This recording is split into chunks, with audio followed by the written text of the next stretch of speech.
We've got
memory of those whose pain was too deep.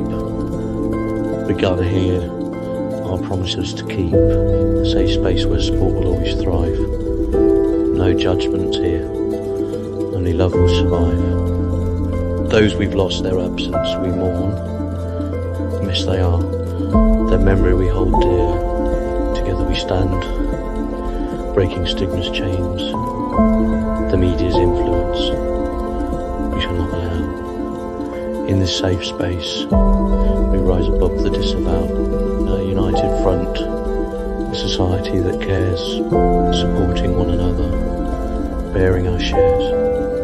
Let kindness guide our thoughts and deeds, nurturing compassion like blossoming seeds. We vow to fight, to make their struggle right, a world where empathy reigns every single day.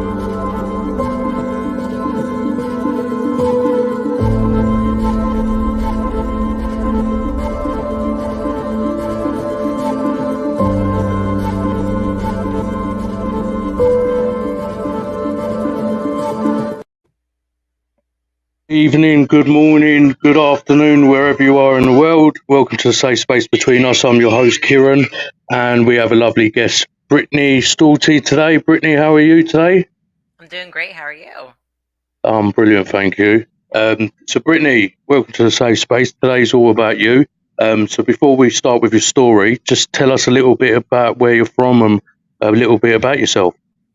Sure. Well, I'm from across the pond, United States, and I'm in Rhode Island, which is the smallest state, of course. And I am a certified addiction recovery coach and life coach. Wicked, wicked. How's the weather down there this week? Oh, it's fantastic. Well, yesterday was awful, but I just came from the beach right now, so that's why you get this lovely hairdo right now. You've been swimming. Yes, yes. At least you can swim. I can't swim. I'll be drowning. So, No. yeah. So yeah, Brittany. So let's start from the beginning. Just tell us a bit from the start of when mental health, when um, drinking and stuff like that affected you. As deep as you want to go, listeners. There are trigger warnings here, so just be prepared that there may be topics that may upset you. If they do, please reach out for support. Contact numbers on our page or DM us. So, Brittany, over to you. All right. Well, it's interesting to talk about it right now because I'm writing about my early years. I'm writing my memoir right now. And I really do want to highlight on my childhood because I feel like that really set me up for a lot of my issues, addictions, mindsets, what have you. And so I grew up here in Rhode Island, and it is a small state. I grew up in a very small town. My family was very well known by everyone because my father owned the funeral home in town and still does. And, growing up in the funeral home, we always were held to a different standard in the community and by my father.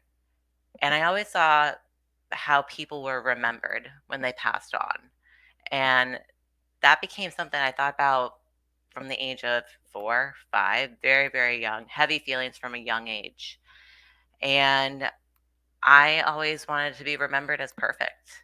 I wanted to be the perfect daughter, the perfect older sister, just complete perfection.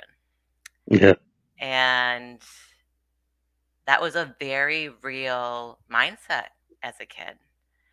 And I'm the oldest of three.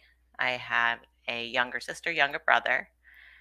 And being the oldest, I also took it upon myself to have that extra level of perfectionism, because I wanted my siblings to look up to me. But I set that standard so impossibly high it was never going to be reached. yeah, And so, like I said before, it was a lot of attention, a lot of things about being, picture perfect, right? We were that family every year that sent you the Christmas cards with like the matching dresses that looked like they should be curtains, Von Trapp family style. Uh, and I was held to that standard, and that came to a halt when at 8 years old, my doctor pulled my mom aside, and he said, she really needs to start watching what she's eating. She's too heavy for her height and her age. And all I heard at that point was, there's something wrong with me. And from then on, I was very self conscious about the way I looked and my mm, body. But I was also a kid. I loved sweets. I loved snacks. That's what you do on sleepovers. You eat all the snacks that your parents don't let you eat at home, yeah, right? exactly. Uh, I still do. right. Boys' nights, right? Yeah, Um, and I just continued to eat, and I would hoard food because I wasn't supposed to eat those bad foods for me, right? And I continued to gain the weight, and a lot of things my parents would say, they wouldn't mean to be verbally abusive or emotionally abusive in any way. A lot of what I've come to learn is that there's no manual for parents, and sometimes they are just so exhausted that they just let whatever come out of their Yeah, of course. Yeah. But as kids, that's our learning stage. So we absorb everything like a sponge. Uh, and I remember, entering middle school and all the girls wanted to wear bikinis because, getting middle school, whatever. And I went into the store. I really wanted this bikini. I tried it on. And I wasn't used to seeing my midriff showing because I had always worn a one piece. So I asked my mom if she could come in and give me her opinion. And she came in, looked at me up and down, and she said, "Well, it can be a goal." And, I'm still a kid at this point. Yeah, exactly. And hearing that I need to lose weight basically to look good in this bikini, that really does something to a young girl. Yeah, if you don't mind me asking, like, how much, if you're happy to say, how much did you weigh at that time?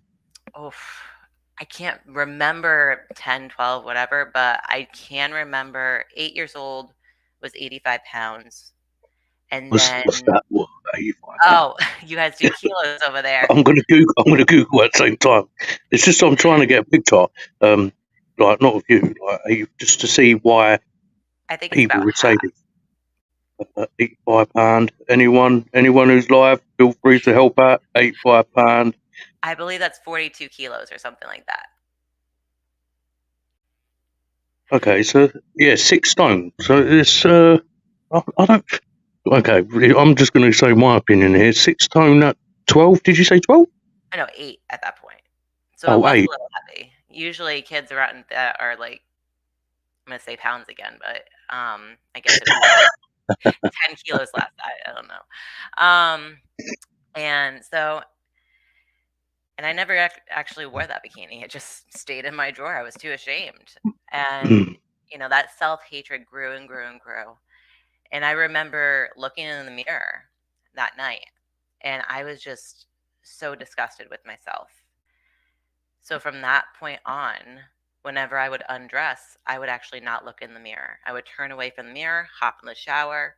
After my shower, I would exit, back first, and just so I wouldn't have to see my reflection. And occasionally I'd get curious, and I would, and I just hated myself so much. That's so bad though. Like no child should be made to feel like that, regardless of. I know the doctor has said this and stuff like that, but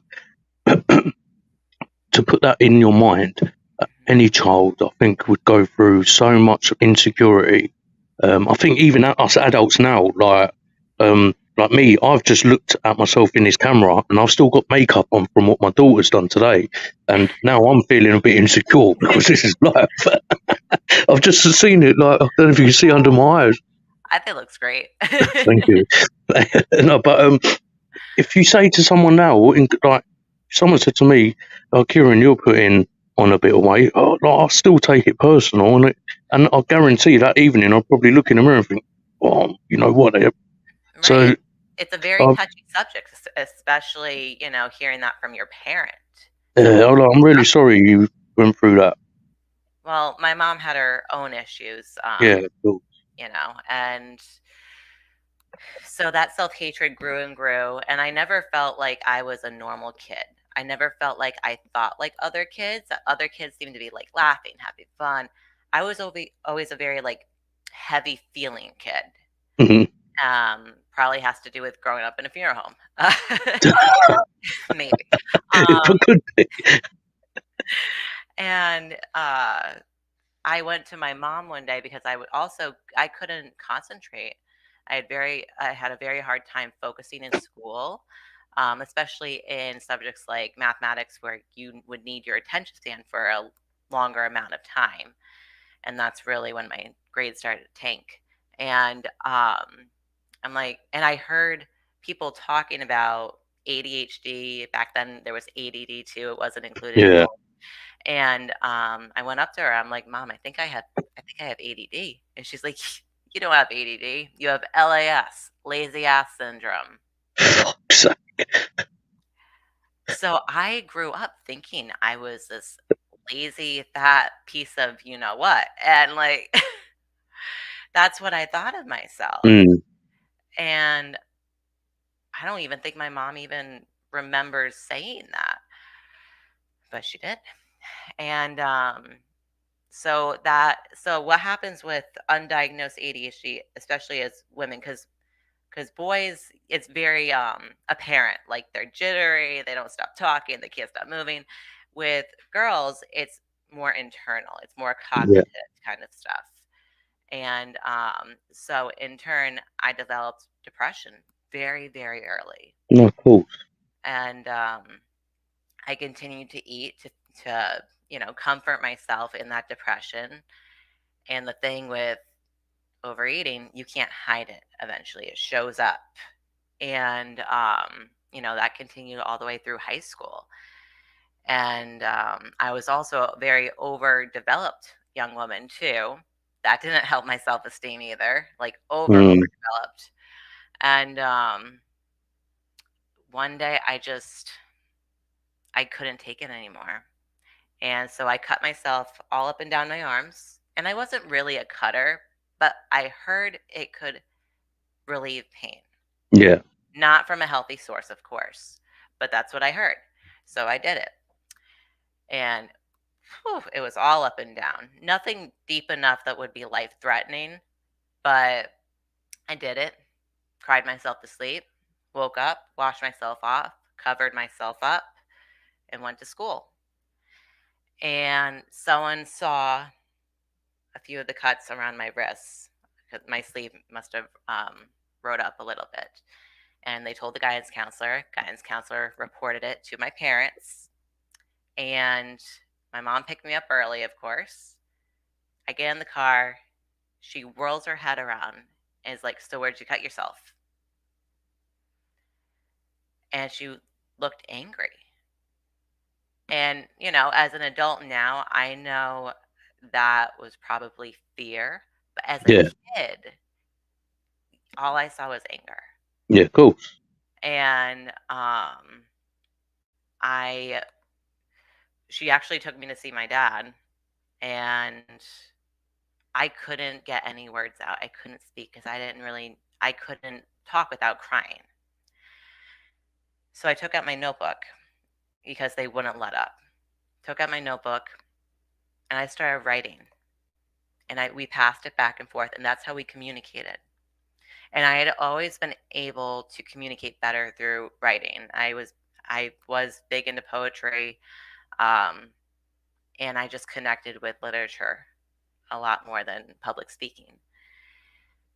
And basically, I told them that I wanted a personal trainer so I could lose the weight and feel better about myself, because I made up in my mind that if I lose the weight, they're going to be happy. They're going to be proud of me. They're finally not going to be embarrassed of me anymore. And so they got me a personal trainer. No therapist, mind you, after all that. And so there was I really admire what you do here, because there was no fostering of mental health throughout my childhood. Like my parents, like if on the outside looking in, you see married mom, dad, still together, great house after we moved out of the funeral home, moved into a nice house. Very picture perfect, right? I think it's the day and age. I think around the world, still now, I think the stigma's still wrought hard. But I think back then, like, I don't know how old you are, and I'm not going to ask.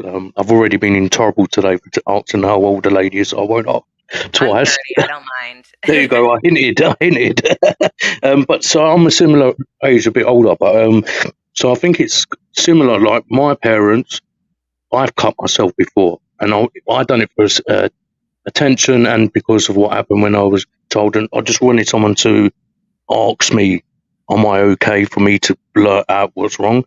And it was a similar response, really. But at least you got the support of your personal trainer. Like I got nothing apart from I got beats for cutting myself. But I think it's the day and age of people back then just either didn't know nothing about mental health or just were too, I'll say not ignorant in a way, but also uneducated about it, maybe. But yeah, hence why we do this. But Yeah, continue. Sorry, I just wanted to say that.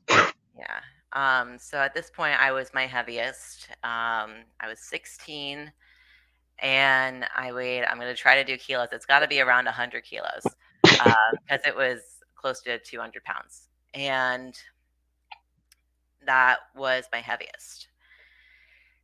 So, like I said, I'm like, as long as I lose the weight, everything's going to be better. Mm. And I went full steam ahead into every eating disordered behavior you can imagine. Because the thing is, with creating awareness with eating disorders, it's a double edged sword. You're creating awareness, like, think this is happening and there's help out there. But you're also creating that realization that this exists Yeah. and this could work. And that's all I needed to hear. So I went full steam ahead with binging and purging, laxative abuse, diet pills, restricting, over exercising. I used to be on cardio for like 3.5 hours a day. Yeah, it was a Sorry, lot. but that's a And lot of hours. yeah, and I was in high school at this point, so I would go to the gym before school. I would go to the gym after school. And it got to the point where the gym employees had to restrict my time because I was becoming a liability. And within 2.5 years, I lost, I'm going to try to do kilos, 50 kilos. So I lost over half my weight Wow. in 2.5 years. And at that point, my body was beginning to shut down. Yeah. And I had trouble breathing.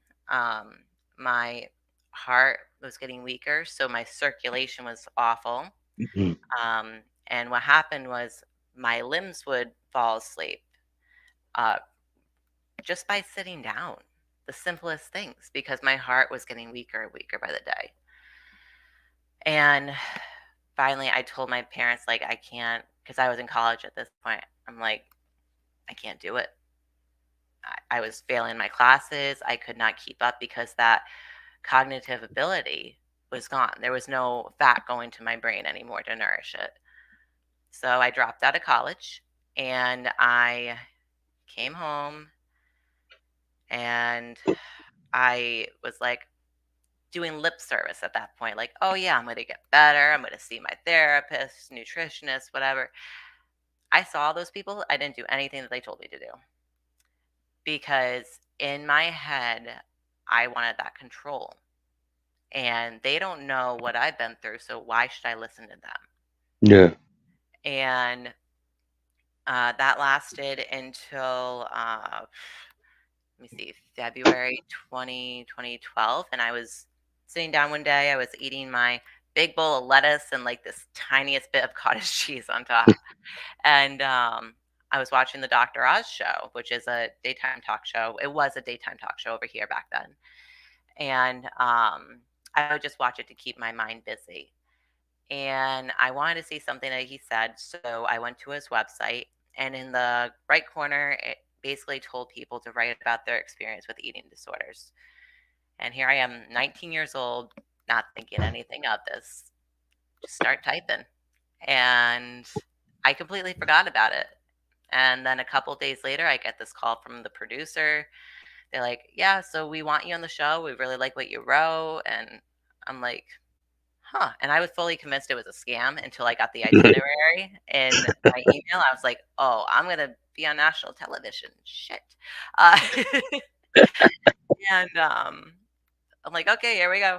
So me and my mom, we went to New York, and because while my mom has been some of my biggest downfall, she has also been my biggest supporter throughout my Yeah. life.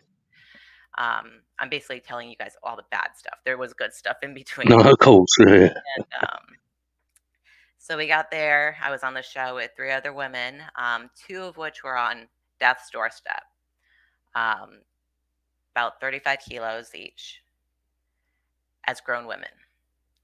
And unfortunately, they have passed on due to this disease.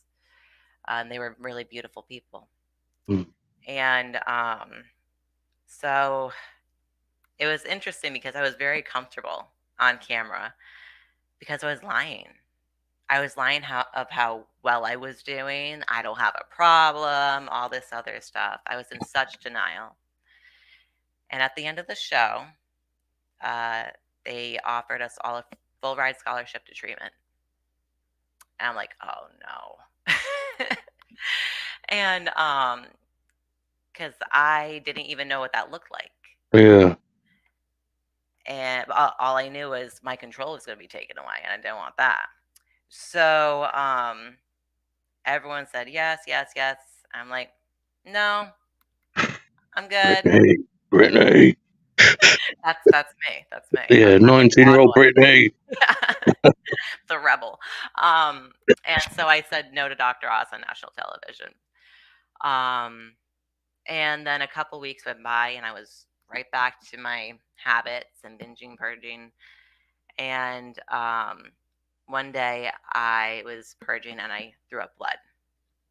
Now, it wasn't like a hemorrhaging kind of thing. But it was enough to scare me. Mm. And I realized that what I was doing was not working for me anymore. And it was either this or committing suicide at that point. I was that unhappy. And so I'm like, you know what? If I get fat, it's their fault, not my fault. I had to like place that, like, I just had to be like, you know what? You're going to hold on to that for me. I'm not going to worry about that right now. So I went all the way to Texas, and it was the best decision of my entire life. And I admired the staff there because they were all in recovery. It was the first time I was actually able to see someone on the other side, because in my family, they all had processing addictions. So like, eating disorders, but workaholic, gambling. It was all like very under the radar kind of stuff. Yeah. So I never saw recovery until this point. And I remember they had a community meeting every morning. And I just looked around the room, and I swear I saw God in every single person. And I was like, in my head, I was making a Texas joke because of Waco, Texas. I'm like, they're drinking the Kool-Aid,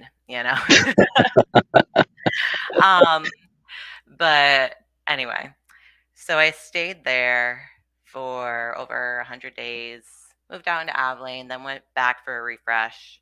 And so essentially I stayed there from March 2012 to November 2012. I got back the week before Thanksgiving. For Americans, that's a big holiday. Yeah. And those few months, it was one of the hardest months of my life. And so because I was so malnourished, every meal for me I felt so stuffed over like a decent, just normal size meal. I'm told it's like your Christmas where you overstuff yourself and you have that pain after. That's what I felt every single meal. And that was triggering as hell. But I was in a safe place to address those triggers and the feelings that lie beneath the triggers. And so I got out of treatment, and I'm like, as long as they stay stopped, I'll be fine. I'll be fine. I was not fine. When I turned 21, that was like my green light for alcohol, because I wasn't really a drinker before, because my anorexic and bulimic brain was like, nope, too many calories, don't want that. Turned 21, didn't care. I actually started to restrict myself a little bit just so I could save those calories for drinking. And within 2.5 months, I totaled 2 cars. I got a DUI, and I was sexually assaulted. And you would think I would have been like, maybe I should take a look at this. Nope. After I was assaulted, I did not care what happened to me, because I was convinced it was my fault. And now I know differently. But Yeah, cool. If you don't mind me asking, when you say sexually assaulted, are you able to go through what happened? Sure. So I was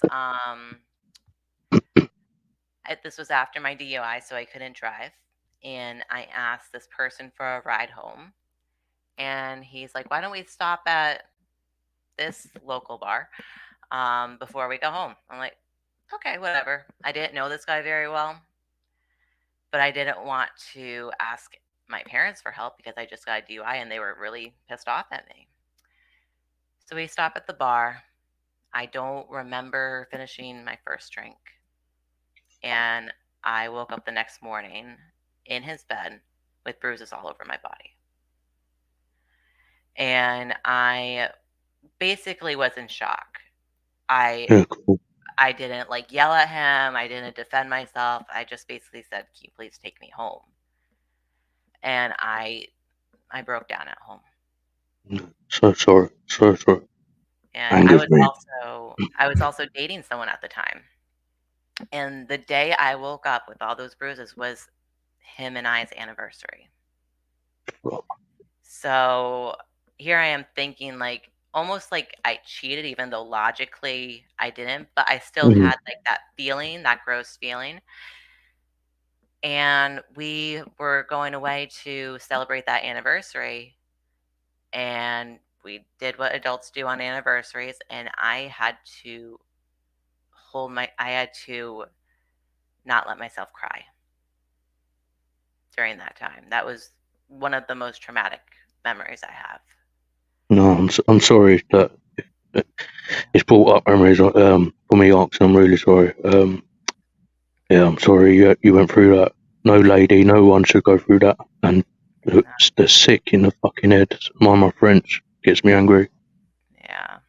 And I Can I actually just say though, and this is me just to up the beat, yeah.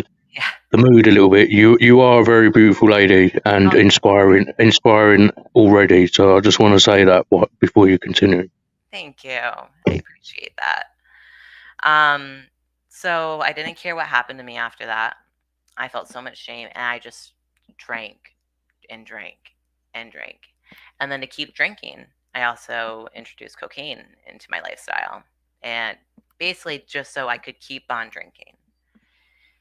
And it got so bad, my parents were sick of me. They were done with me. And rightfully so. I was a nightmare. They kicked me out. And I ended up being homeless for about 4 months. I'd stay in a lot of motels, hotels, whatever the guy and I, who I was seeing, and what we could afford. And finally, I got a mattress. I mean, I literally got a mattress. I got an apartment, but it was a mattress on the floor. There was no furniture in that apartment because I couldn't afford anything. I was spending all my money on booze. And that's how I lived. And that lasted until April of 2016. And I get this text from my mom. She said, Have you seen your sister? And my sister had unfortunately dropped out of college. She struggled with insomnia and anxiety. And I believe she stopped sleeping because she quit her anxiety medication cold turkey.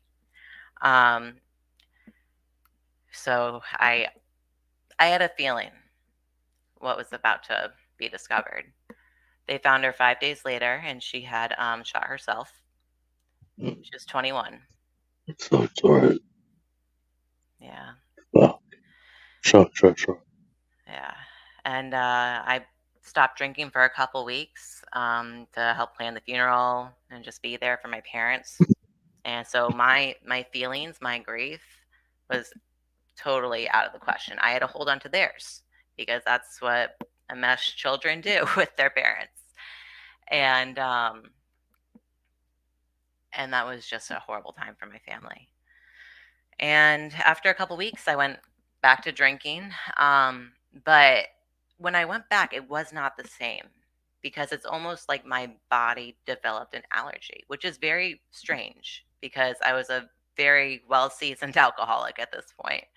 And, but I still defended my alcoholism and drug addiction. And then finally, I woke up one morning and I'm like, why am I defending something that does absolutely nothing for me? It has only taken time away. I could have been with my sister during her hours of need. I could have been there for my family. I could have had a better life. So on January 29th of 2017, I decided to get sober. And like no one saw it coming at all. It was really funny. I called my now fiance and I'm like, yeah, I'm going to an AA meeting. He's like, are you okay? I'm like, probably not, but I mean, I'm going to an AA. But it was just that unexpected. Um, and I just kept going. And I also found another addiction because that's what we like to do. We like to have addiction transference. Yeah. Yeah. And I found bodybuilding. And for me, I was really good at it because this was a way for me to harness my eating disorder in a constructive way, in a way that was, you know, okay in society. And I was obsessed. And I went from 0 to 60. I was natural for three, yeah, about 3 years, 3.5 years. And then I told myself, you know, if I want to get anywhere, I need to do what everybody else is doing. So I decided to take steroids. And it was very obvious because at this point, like I was trim, I was, fit. And then things got bigger, voice got deeper, the signs were there. And I loved it. It was a high. It was an absolute high. And I trained for this one competition for 4 years. One competition. And it was canceled because of COVID. So, and after this, Fucking COVID. Sorry. right? Fucking COVID. 4 years and COVID killed. Oh, Yep. And I had been dieting for that year for 17 weeks straight. And I got to 5% body fat.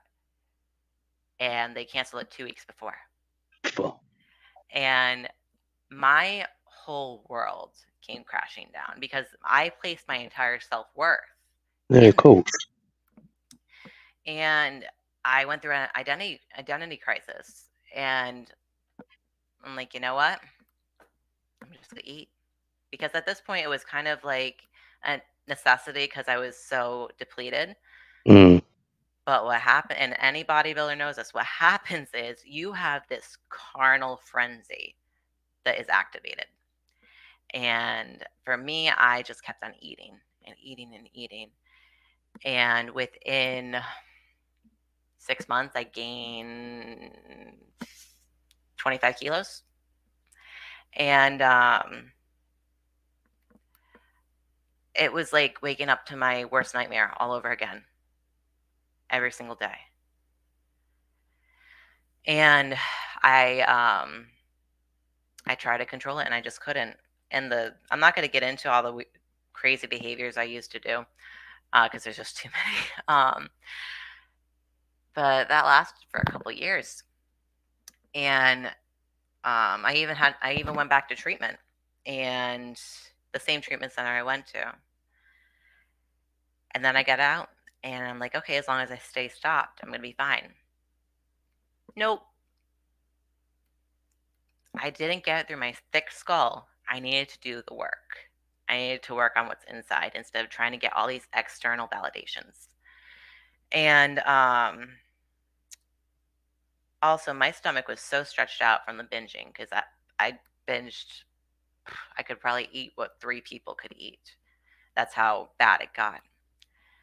And my stomach was physically so stretched out that anytime I would be on a meal plan, I was hungry all the time. So that would set me up for another binge. And then we do this whole cycle. And I didn't purge that entire time, but still set me up for that binge cycle. Yeah. And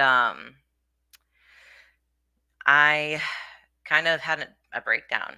I also had a breakdown because my the dog I got sober with had passed away too. I'm an animal lover, big dog lover, and she was my baby, and she passed away unexpectedly. So that on top of all of this stuff, Yeah. So, and I was admitted to a psychiatric hospital for a few days.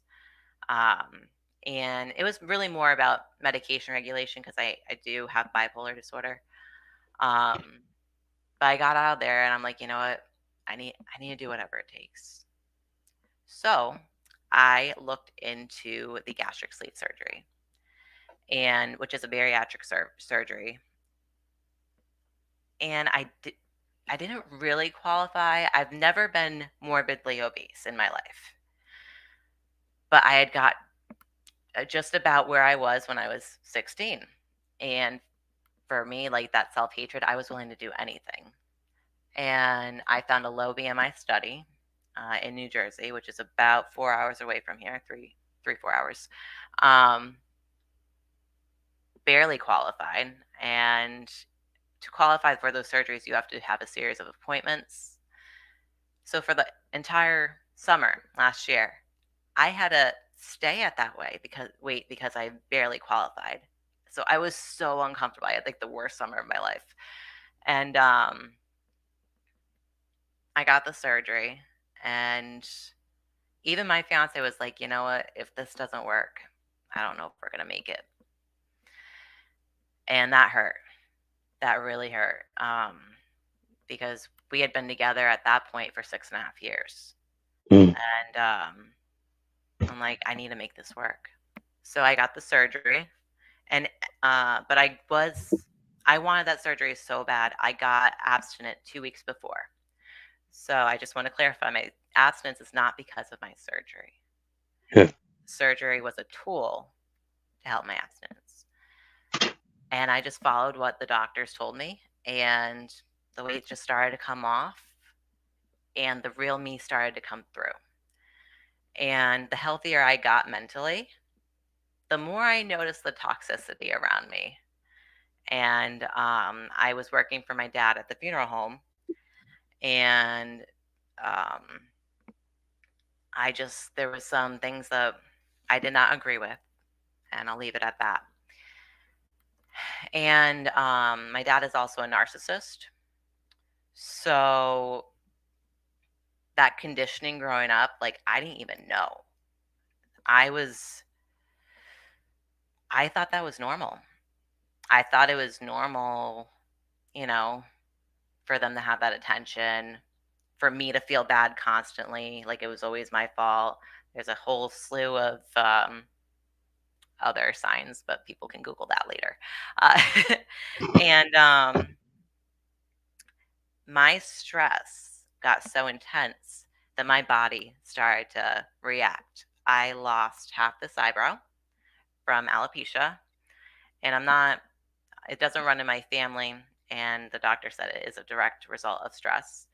My menstrual cycles were like extremely irregular and like 3 a month. Extremely inconvenient.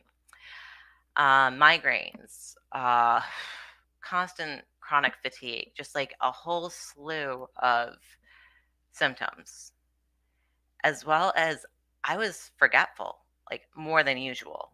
And because at this point I'm on medication too, for ADHD. Um, and I started to do research, and the effects of long term narcissistic abuse can affect the brain. Yeah, cool. And it affects the short term memory, and anything in short term memory has the potential to go to long term memory. But if it can't even stay in the short term, I'm not going to retain anything. So I was doing horribly in school, and I didn't have any idea why. And I'm like, I need to get out of here. And he wasn't that way to everyone. Usually a narcissist only has like one main victim. Yeah. Um, so everyone else thought he was great. And I decided I needed to listen to my body for once, because I never have before. And I need to give myself permission to do what I want to do, to just be me, to be out of his like from under his thumb. So I left with no backup plan, which I do not recommend because financially it was really hard for a while. But once I got out of that situation, so many things fell into place. My sobriety is stronger than it's ever been. My recovery is stronger than it's ever been. My relationship with myself, with others, food, whatever, so much better. All because I gave myself permission to just be free. And I was like, but what the hell am I going to do? I'm 30 years old. I never went to college. What am I going to do? And a voice within me was like, oh, what do you know? I know recovery. I know all the AA literature you can imagine. And I know I like to help people. So that's when I started to look into recovery coaching. And from then on, it just, everything has been aligning. I'm not going to say falling into place because that sounds too easy, but everything has been, aligning in the right direction. I got certified. I started my own business. And I'm living that entrepreneur life where I'm doing a million different things, but I love it. And it's stressful at times, sure, but it's a different kind of stress. It's the stress that I don't take home with me anymore. It's a stress like, it comes maybe for an hour and it's gone. That's it. Instead of like these months or years of long-term stress and fatigue. And finally, I'm free and I get to live this beautiful life. And I've even surprised myself. The girl that used to turn away when she was taking showers now models nude for an art class. It's just, I've really put myself out there to engage in these empowering activities. And I could have never done that if I stayed in my situation. So I gave myself permission to dream. And you should be privileged. I'm taking my hat off here. I'll take my hat off to you. I salute you. You are. I mind my French here because I have issues with swearing. You're fucking amazing. You're going to inspire so many people. You've inspired me, and I'm not just saying this. To go through all that as a child, as growing up, when you should be living your life. You should be, and I know that a lot of us have gone through shit and blah blah blah. But it sounds like one thing after another happened with you. Again, I'm so sorry about your sister. I really deeply am. If you ever want us to add your sister to our intro, please do let us know. I would love to, with your permission, to remember her legacy and remember her smiling. And I'm sure she'd be looking down at you and saying, that's my fucking sister. This is my sister. And it just really kills me to know that there's people now still suffering with eating disorders, mental health, ADHD, and you've had it all. And then you've had knockbacks after knockbacks, and it's just like, to come out the other side, you should really be so proud of you. I know we don't know each other, but I'm fucking proud of you, because what you do, it's just giving me a kick up the arse to continue this journey of what we're doing. And this is why I love talking to people like you, because you kick me up the arse saying, I realise when I used to dwell on my things ain't as fucking bad as the things you've all gone through. And I know they're always bad to our own brains, but you've just had to go through one after another. Then you had your dog pass away. Then I literally take my hat off to you, and I'm really, really fucking proud of you. And if you ever feel like you're going to go back there, my DM is always open. Yeah, always open. Rant to me, argue with me, call me, whatever. I don't care. Just please know that my DM's open any time of the day. If you ever feel a setback or whatever, I'll even jump on my jet. I don't have one yet. I don't have one yet, but when I get one, I'll jump on my jet. No, but so just talk to us a bit about your coaching stuff now. So how is it going? Have you started having clients and stuff like that? Yeah, I do. I have a few. Gonna put But my hat back on but to supplement a little bit more, I am starting to work for under the umbrella of a company as well. Um, but I'm still true to my business. And I do a lot of fun things too. I'm a dog walker, like I said, a model. I work events sometimes. Um, like I want to pay the bills, but I want to have fun too. I want Yeah, to cool. finally have fun, you know what I mean? And I have also started writing my book, and it is, I think I've written 4,000 words in 7 days already, like just little chunks of time at a time. And I'm being pleasantly surprised by what's happening, because what I'm doing is I am not only writing my memoir, but at the end of the chapter, I put what I call the author's intention, where I basically say what I want you to take away from this chapter. So, like, for instance, with my childhood, parents, there's so many opportunities to educate yourselves now. If you are actively not choosing to educate yourself with the problem you're facing, then you are choosing to take part in your child's illness and not their wellness. Take my hat off to you again. I'm gonna take my hat off to you again because this is what I thought you guys got. Continue. Well, like I'm just willing to go. Like, what do I have to lose? I'm willing to go there, Yeah. And I think that will allow this book to stand out. And I'm only 30 years old, but I have lived a lot of life. Your life's beginning, though. The good life's beginning. Yeah. And so that's really my main thing. I plan to be done by December, and I hope to have a deal by sometime next year. Lots of things happening next year. I'm getting married next year. So all the good things. Congratulations. Congratulations. But please do keep us in touch with regarding the book, because I'll definitely purchase it, and I'll definitely help if you need help promoting it on our page, on our podcast, whatever you need, I'll do it. Thank you. No, anything. Yeah, so talk to us. So with your coaching now, obviously, so short story, I had a cocaine addiction, a drinking addiction to dwell. I used it as to deal with the pain, deal with forgetting things, the pain, got really bad. So say someone like me, if I was still on it, on the drink, and I couldn't escape, I see you.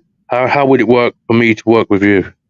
I would recommend a detox first, and then to either seek out a therapist or treatment. Because I like to work with a therapist, because I can't replace a therapist. I'm not qualified to, dig deep into the trauma of your past. I can only help you in your present and to move forward.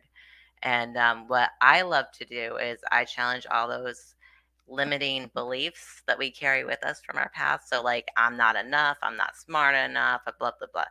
And I like to poke holes in that logic to allow people to see it's not true, and that they can be whatever they want to be in life. And I feel like, some parents are like, yeah, do whatever you want in life, be who you want to be. But I feel like there's always a but after. But you need to pay your bills, but you need to make money, but you need to be successful. No buts. Anything after but is bullshit. Okay. We're all about brainstorming some strategies and giving people permission to dream. Wicked. That is wicked. Please do share. What I'll do, I'll share any links to how people contact you and stuff like that, because I do know we have some members who are going through that situation now, or have been through that situation now. I am going to go through the comments in a bit, but there has been a few of asking to be able to talk to you in some way. So I'm already getting requests for people to talk to you, which is very good. Before I ask you a couple of questions, is there anything you like to add? The floor is yours. Anything you like to add which you think you haven't said or might be helpful for any listeners? I think if anything, I don't have children, but I would like to speak to parents. If your You can take mine. Sorry. I have 6. Okay. I have 6. You can take the twins. Woo. God bless you. No TV. Sorry. No, I really just want to say, just listen to your kids. If you can't give them attention at that point, explain why. Don't just invalidate them. Just be there the best you can. Just show up.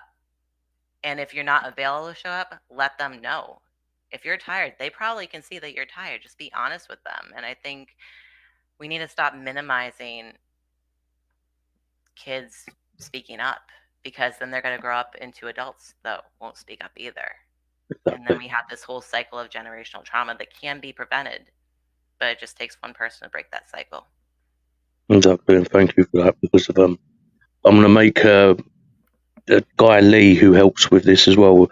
We make a few short. Well, with this podcast, there's a lot of short videos I'm going to make with this, because you've said some amazing stuff, and also about your story. But I just want to echo to any listeners out there, and those who've seen me on our page for the last 10 weeks. I echo a lot of what Brittany has just said. I don't think enough mental health is getting done for kids. I think if we adults can't get comfortable talking about our feelings and our stories and stuff, what hope of the future of our children got? And we need to stop judging people, because judging stops people seeking support. And just checking in with your friends and loved ones now and again, it doesn't hurt. Too many people going through too much shit in life. We all go through shit. There's so many people out there which have probably gone through going through what Brittany's going through or been through, and we have a chance to save these people or try and help these people by being in here, offering support, signposting, understanding, and most importantly, not judging. So I just wanted to add that to what Brittany said, because it's so important. We as society around the world need to stop judging, because we're the ones who stop people seeking support as well. Not just the mums and dads, not just the loved ones around these people. It's we are more judging. Oh, look at them on medication. Oh, look at the weight on that person. It doesn't matter about people, what they look like. If that person's comfortable in their own skin, let them be comfortable in their own fucking skin. We don't need to judge. It doesn't harm me of what Brittany looks like now. Brittany might have an opinion of why I've got makeup on or not, but at the end of the day, Brittany's not judging me. She might be in her head, but she's not judging me in person. No, but you see what I'm saying, Brittany? It's just like I think there's so many people in 2023, so many people around the world, and especially the UK and America. I think it's quite bad across them two countries where mental health by governments, by media, is not discussed. There's no point us sitting here moaning about governments and media, waiting when we can make a change and we've got a voice. And we all need to stop thinking my life's perfect. Those people around me are perfect. You just don't know what's going on behind that smile. And I just wanted to add that before we go through questions and comments. But yeah, before I end, I just want to go through some comments. A lot of them are basically saying positive, or they all positive. So the first one, you're beautiful, hun, with a love heart. I understand you completely. I apologise, I don't see the names on this. I only can see on my phone. I will reply after the podcast. I understand you completely. Someone said, this was my nan, always saying, oh, you've been put on. So I think, when I think the comment about your mum with the bikini, someone's put, this was my nan, always saying, oh, you've put on some weight every time I saw her. Then I never wanted to take her sweets. Well done for talking about your story. I relate to you so much. Feel free to message me for a chat. I want to speak to this lovely lady. She's amazing with a love heart. Listening to this beautiful lady is bringing a lot back for me with a love heart. Brave lady, thank you for sharing this. happened. Sorry to hear this happened to you with the love heart. I'm in tears knowing it's not just me. So please put me in touch, Key. So yeah, cool. So I'll put Brittany's links, whatever she's happy to share with. Lots of love hearts, lots of broken love hearts. Someone's put heartbroken. I drink, so I think when you were talking about the drinking, I'll drink to deal with issues. I'll give that person a message because there's ways to deal with that. Whoever's commented that, I will find out and I will comment, give you a private DM and try and support you. What a lady. You're amazing. Amazing story. Inspiration. She's amazing. I would love to talk to her. I feel her so much. She seems like she has suffered the same as me. The podcast had me in tears. My hubby also said it was so sad listening to this story. So again, like, you've hit a lot of people, and already I've said it. Many comments today said that you've inspired us already. So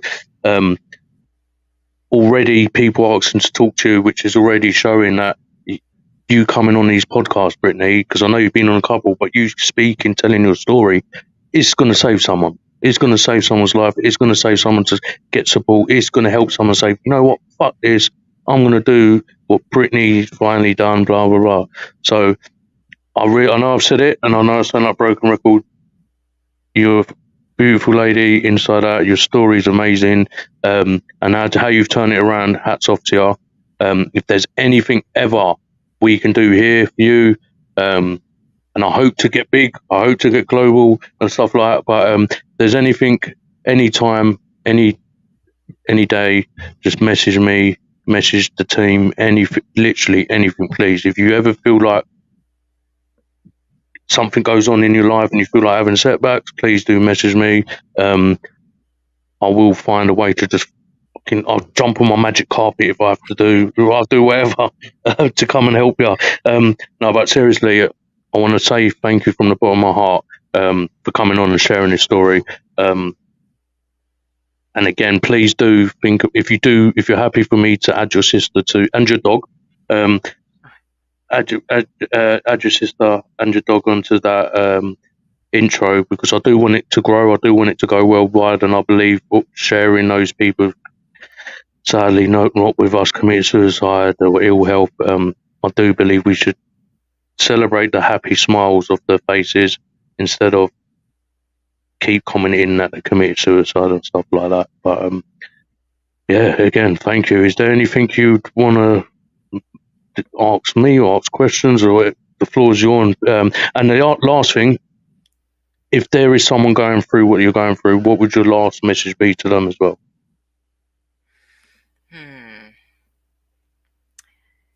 Yeah, someone commented something about a lot of stuff happened to me.